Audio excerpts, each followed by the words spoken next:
My sister stole my boyfriend and married him, and my parents supported it because she seemed to deserve him more.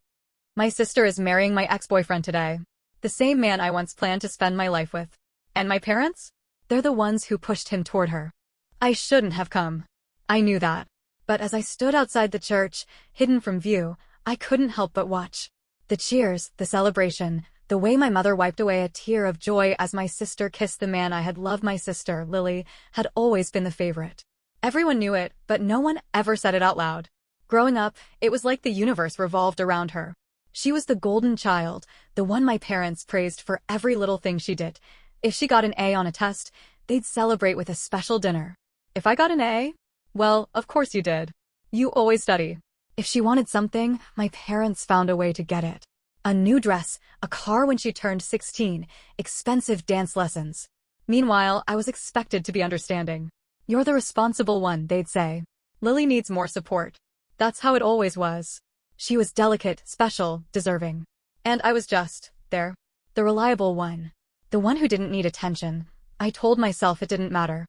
I focused on school, my friends, my own goals. I convinced myself that I didn't need their approval.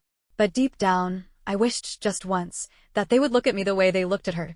I should have known that even when it came to love, she would take what was mine. And they would let her. When I met Ethan, I thought, for once, I had something that was truly mine. He wasn't just my boyfriend, he was my best friend. He came from a wealthy family, but he never acted entitled. He worked hard, had dreams of his own, and treated me like I mattered. When we started dating in college, I finally felt like I had something my sister couldn't take. AT first, my parents liked him. They weren't thrilled, but they tolerated him because he came from money. They always made comments, though, little things that chipped away at me. Ethan is such a gentleman. You're lucky, you know. A man like that needs a woman who can support him emotionally.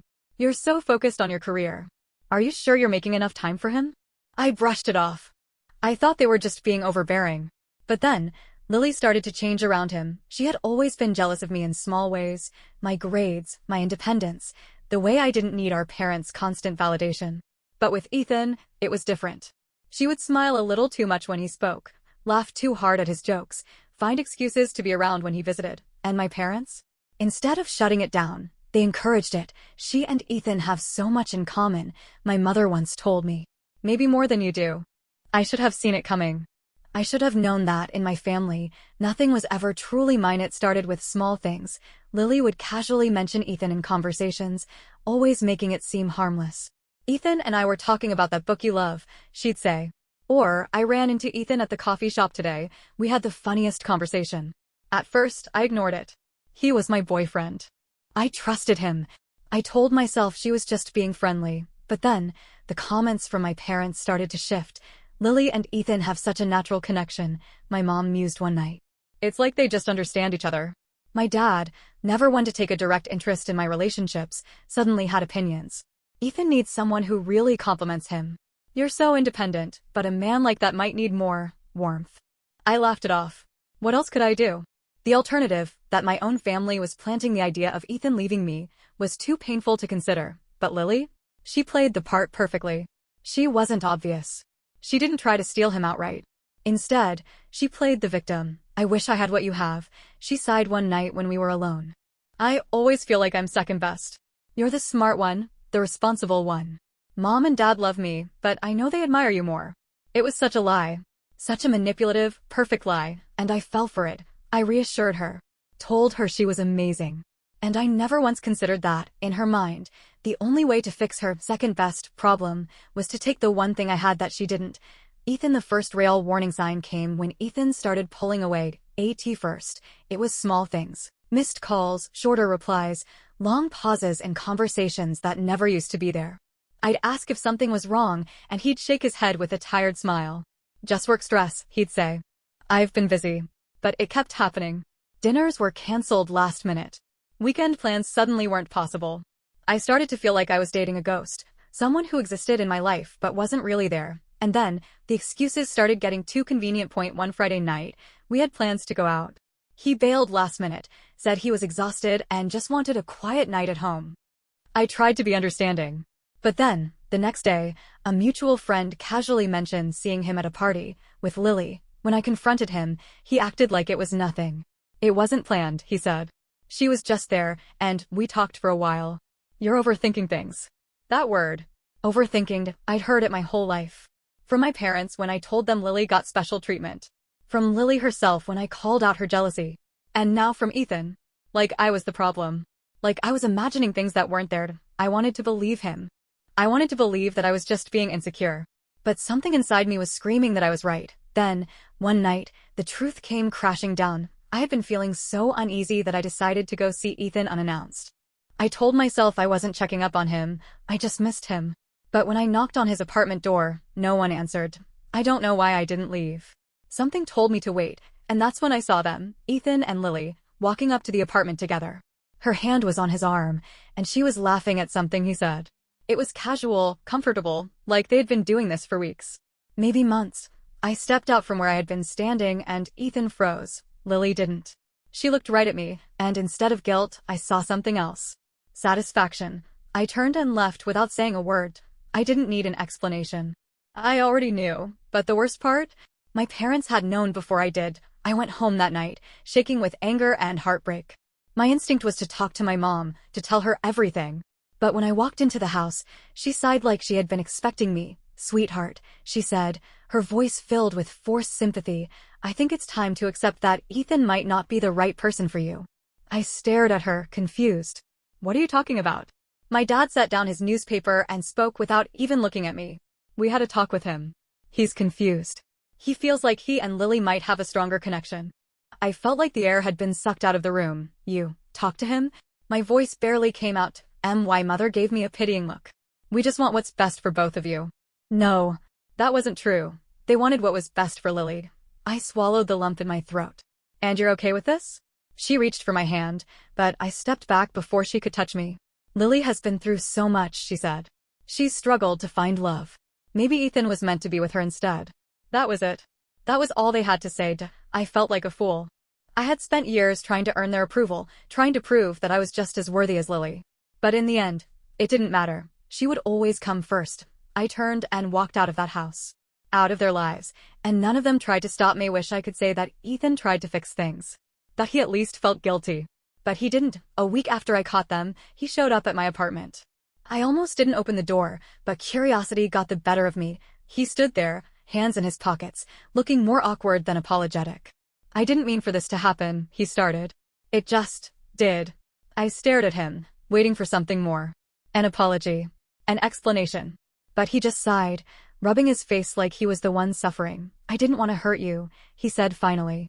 But I think Lily and I slammed the door in his face. He didn't try again. That was the last time we spoke. 2 months later, Lily and Ethan were officially a couple. My parents welcomed him into the family like nothing had ever happened. My mother called once, just once, to tell me I should move on. That I was being unreasonable by refusing to come home. I blocked her number. For the first time in my life, I was completely alone. No family. No childhood home to return to. And then, a year later, the wedding invitation arrived. It wasn't from Lily. It wasn't even from Ethan. It was from my parents. A pristine white envelope with gold lettering, addressed to me like I was just another distant relative, inviting me to celebrate the joyous union of Lily and Ethan. Like it was a normal wedding. Like nothing had happened, like they hadn't ripped my life apart and expected me to smile about it. I didn't respond. I didn't even open the invitation all the way. I threw it straight in the trash, but as the wedding date got closer, I felt a rage I had never known before. They had taken everything from me, my relationship, my sense of belonging, even my parents' love.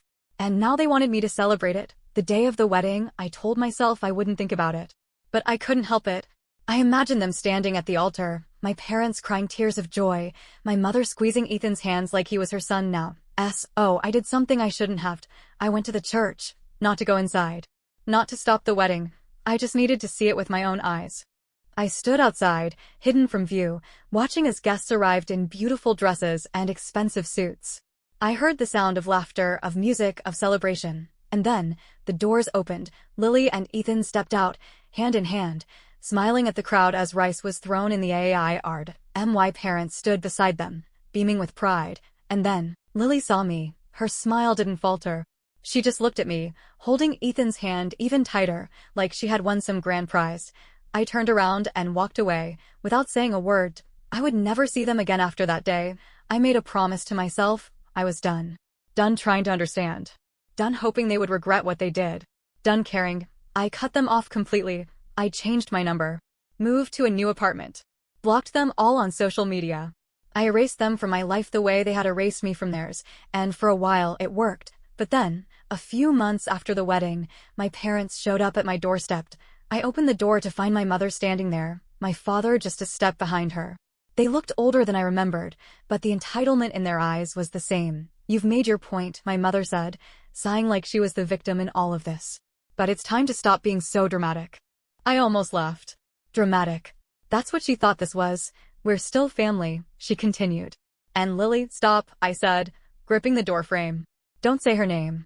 You don't get to talk to me about family." My father crossed his arms. "She's pregnant, you know." The words hit me like a punch to the stomach. Of course, she was. Of course, they were already building their perfect little life together.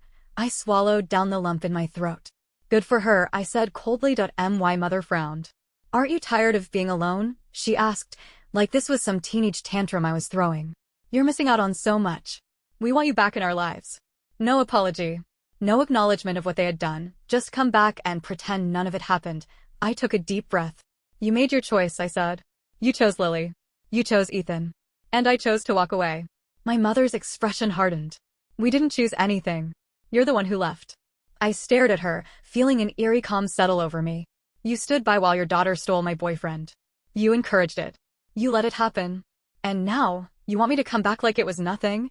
She opened her mouth, but I wasn't finished. "I spent my whole life watching you love her more than me. Watching you give her everything while I had to earn a fraction of your attention. And, even when she took the one thing that was mine, you still sided with her." I shook my head. "I'm done."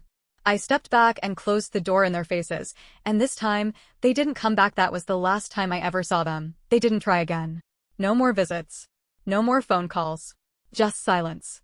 And for the first time in my life, I felt freed. It wasn't easy. The pain didn't just disappear overnight. There were days when I caught myself thinking about them, about the years I had spent trying to earn their love. About the way I had bent over backward to be the good daughter, only to be cast aside like I was nothing. But slowly, I started rebuilding my life. I focused on myself, on my career, my friendships, the things that made me happy. I surrounded myself with people who actually cared about me, people who didn't make me feel like I had to compete for their love. And one day, out of curiosity, I searched Lily's name online. There was an article about Ethan's company, some corporate achievement, nothing major. But at the bottom, there was a small mention of his personal life. Ethan and his wife, Lily, recently welcomed their first child together. I stared at the words for a long time, waiting for the sting of betrayal to hit me again, but it didn't. Instead, I felt nothing. They had moved on. And so had I. I closed the article, shut my laptop, and went to meet a friend for dinner, because for the first time in my life, I realized something important. I was never really part of that family. And that was okay. I had finally found my own.